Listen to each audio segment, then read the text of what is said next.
So my last video, which I just ended like a second ago, I was looking at the timer and it ends in 3 minutes. And if it's over 3 minutes, there's so many platforms I wouldn't be able to post it on. And so I kind of rushed, and my last lines on it were, follow me. So something about documenting the process and then just learning how to be better as an autistic person. And I think the reality is, it's when I say learning how to be better, I don't mean learning how to be a better person. And I can already see people misunderstanding that or taking it wrong. I'm autistic. Autistic is fine, just the way it is. But it's learning how to unmask the things that aren't really valuable to me, regardless of how other people feel about it, unfortunately. And in addition to that, learning how to manage the burnout loop that is autism, right? People who, like me to most people, appear to not be autistic, right? I'm verbal.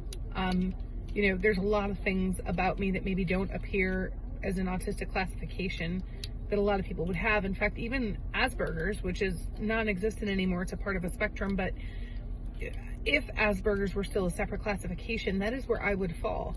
And I think if you put me in a room full of people with Asperger's, I probably would not be the one that you would pick out, right?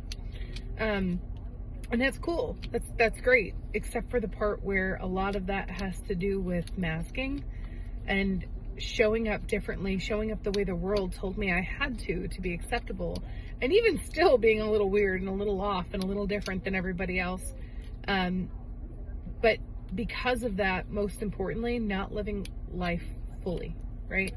Living life inside of a box of how I'm supposed to show up, and trying really hard to learn how to be successful in other people's ways, in ways that work for other people, when my brain is just wired different. And so it's this whole figuring out how to unlearn that and learn how to be me and do it my way without having to completely unravel everything first, if that makes sense. So I am a realtor. I have been a very top performing realtor until I burned out, and slowly but surely results have dwindled a little bit as I've taken steps back and the market's changed, and I've learned to serve only the people who are in my database rather than seeking new business. But this is going to have to be another to be continued.